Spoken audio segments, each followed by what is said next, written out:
आ रहा है।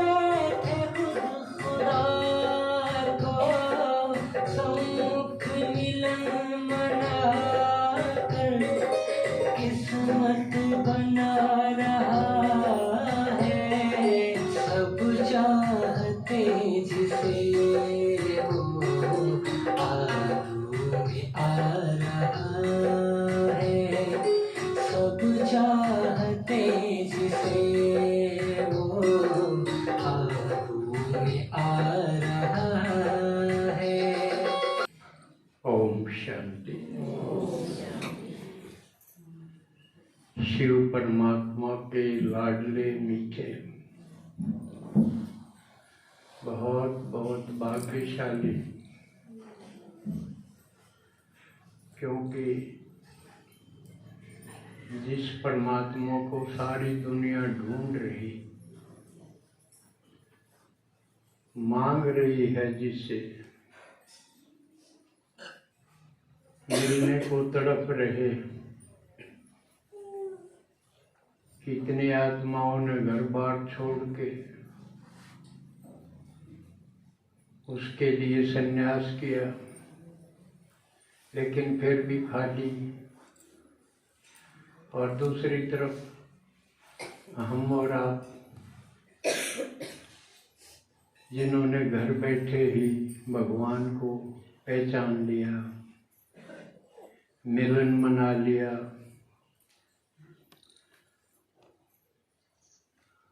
और भरपूर हो रहे हैं या हो गए हैं, नंबरवार पुरुषार्थ अनुसार कहेंगे।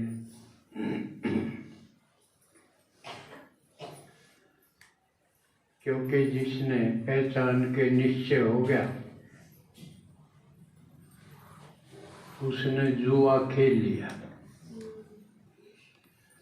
जो दीपावली में एक रस्म है कि जुआ खेलना, इस दिवाली पे ठीक बताया।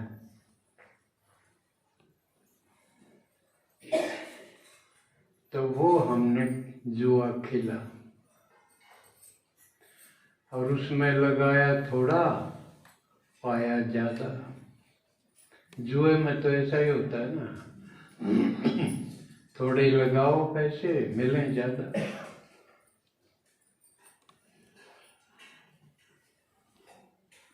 तो शिव भगवान जो भोलानाथ भी है, वो जल्दी राजी होके अपने सब खजाने बच्चों को देता है, दे रहा है। अब किसने कितने मिले हैं, ये उसकी लगन और पुरुषार्थ के ऊपर। आज संगम युग का एक और रविवार मिल गया और आप सबको महा उत्सव की मुबारक, डबल मुबारक बोलके,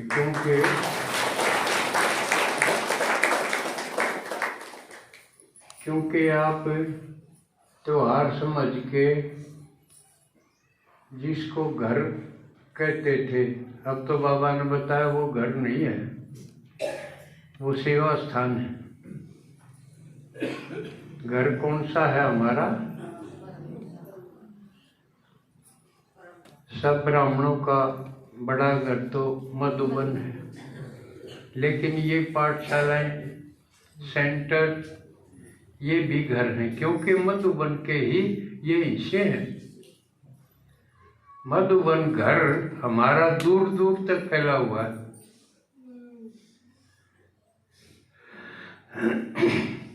तो घर भी है और बाबा का ये तीर्थ भी, सब कुछ, हॉस्पिटल भी है, यूनिवर्सिटी भी।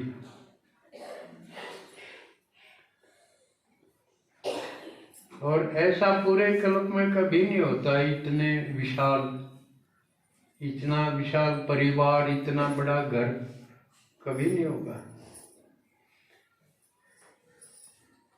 इसलिए इसका खूब आनंद लेना चाहिए। कितना बड़ा परिवार है, कोशिश करो ज्यादा से ज्यादा से मिलने की।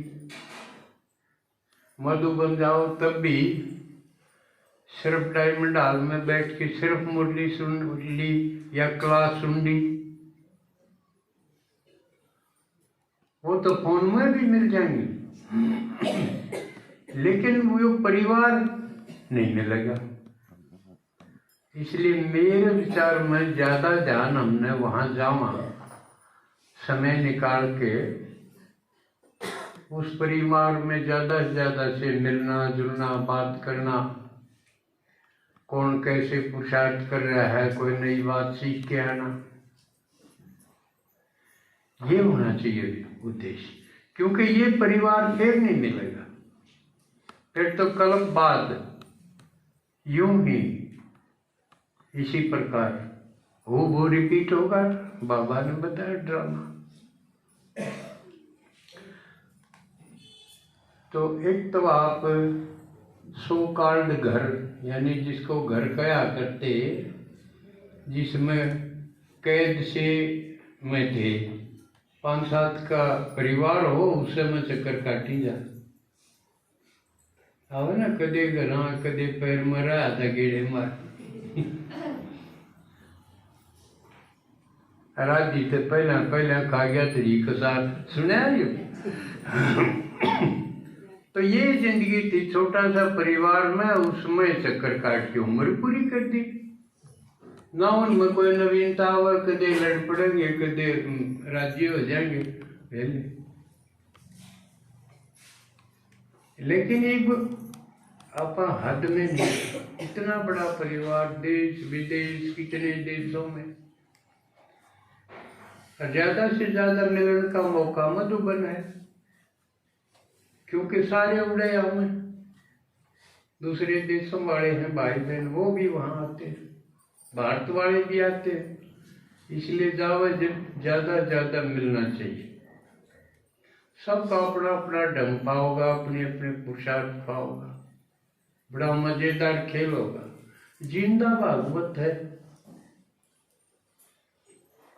भगवान ने जो सुनाया वो तो गीता होगी। बच्चों ने जो किया, कैसे कैसे पेपर पास किए, परीक्षा पास की, क्योंकि पढ़ाई है तो परीक्षा तो होंगी ना, परीक्षा पास करे जब जाके। इसलिए ये सफेद वस्त्रधारी बनना आसान काम नहीं है। बड़े पेपर पास करने के बाद बैठने जोगा हुआ है। तो आप सफलता मूर्त हुए, क्योंकि आपने अपना समय, तन मन धन सफल करा, तो सफलता मूर्त हुए। बाबा ने तरीका सफलता का ये बताया कि सफल करो, सफलता मूर्त हो जाओगे। कई कह भाई क्यों कर पास हो, आज उनका तरीका ये है, अपना सब कुछ है, सफल कर लो, सफल हो जाओगे। तो आज हम इस दिन पे, क्योंकि दिवाली है, सनातन धर्म बाबा ने बता दिया, आदि सनातन देवी देवता धर्म, जिसको हिंदू कहने लग गए थे, उसका सबसे बड़ा त्योहार दिवाली है।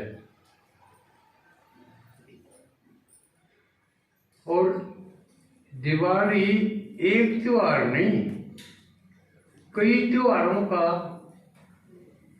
गठजोड़ है, यानी इकट्ठे कई त्योहार।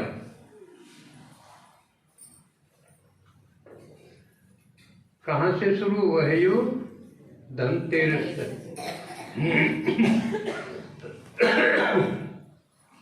फिर उसका अगला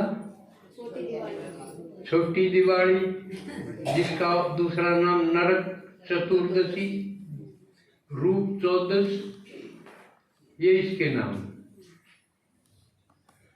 और उसके बाद फिर बड़ी दिवाली, और उसके बाद गोवर्धन, और उसके बाद भैया दूज, और बीच में इसके वो कौन सा वो है, मिस्त्रियां वाला,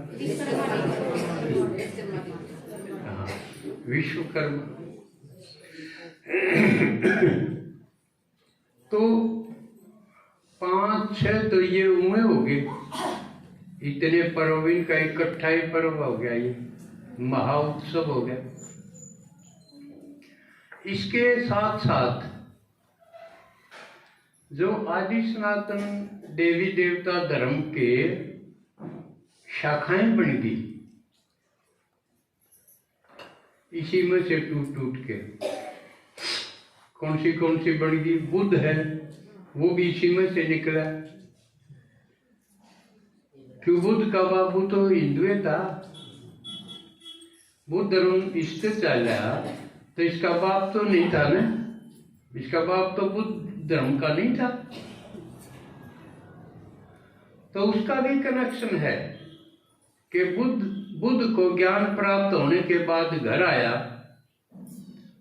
तो सारे बोधि माने जो बुद्ध धर्म को मानने वाले हैं, वो भी दिवाली पर्व को मनाते हैं। इसी में से सिख धर्म निकला। पहला गुरु नानक देव था, नानक देव का बाप की था, सोचो, वो तो सिख नहीं था। क्यों? सिख धर्म नानक से चला, तो नानक तो पहले तो सारे सनातनी थे। तो उनका भी, उनमें 10 गुरु हुए, उनमें एक गुरु अमरदास था, या कौन सा, वो भी मुगलों से मुकाबला करके वो भी शहीद हुआ था, इसलिए वो भी दिवाली को मानते हैं।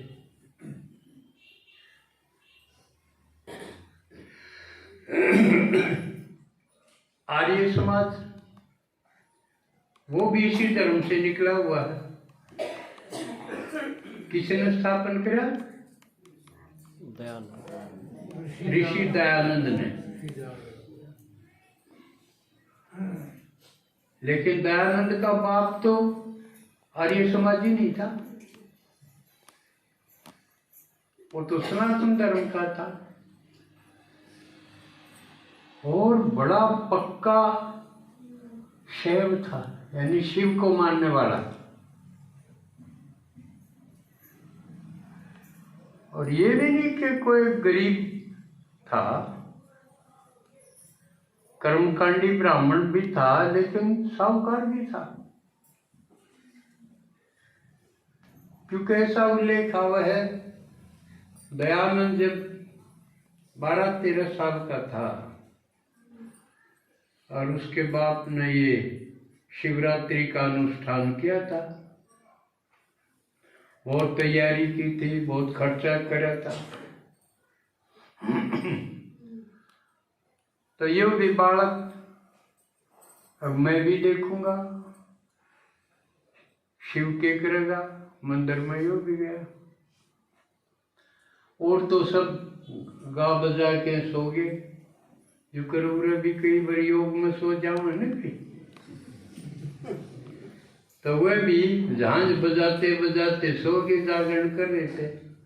आज इतने जागे होंगे, सो गए, पदानंद कौन सोया?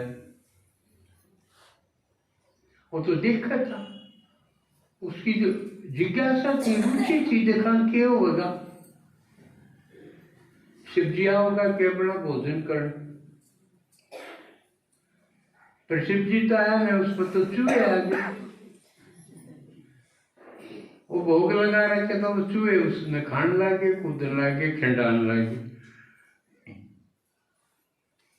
बस फिर वो अपने बापू ने बोला बस मैं तो घर जाता, क्यों उसने देख लिया भाई तो असली सब्जी तो को नहीं, इसका भोजन किए संभाल को नहीं, रुखाल को नहीं, ना खानदा ना ये चूहा तो बचांदा, ये सब्जी को नहीं, नकली बना रहे।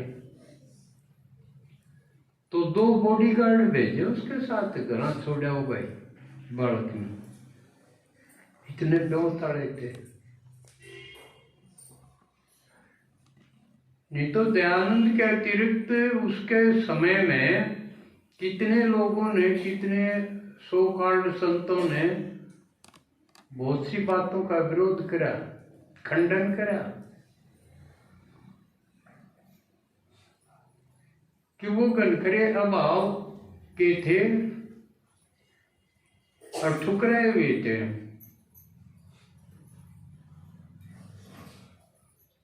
लेकिन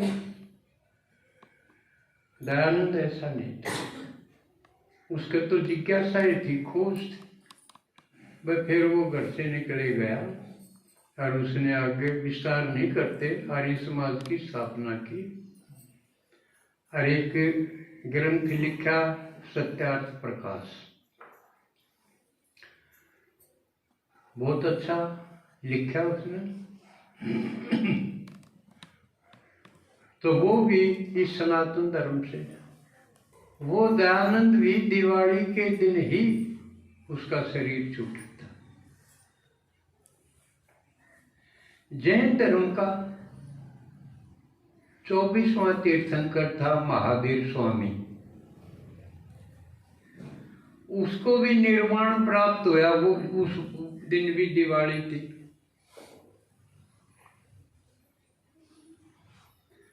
तो ये जितने भी इस धर्म से जिससे आप संबद्ध हाँ, और असली नाम बाबा ने बताया जिसका, आदि सनातन देवी देवता धर्म,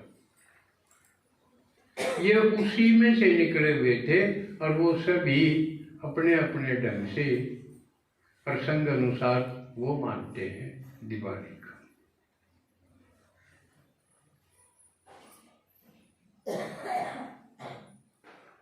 तो कितने इसमें पर्व शामिल है, कितने कितने पंथों इसको मानते हैं।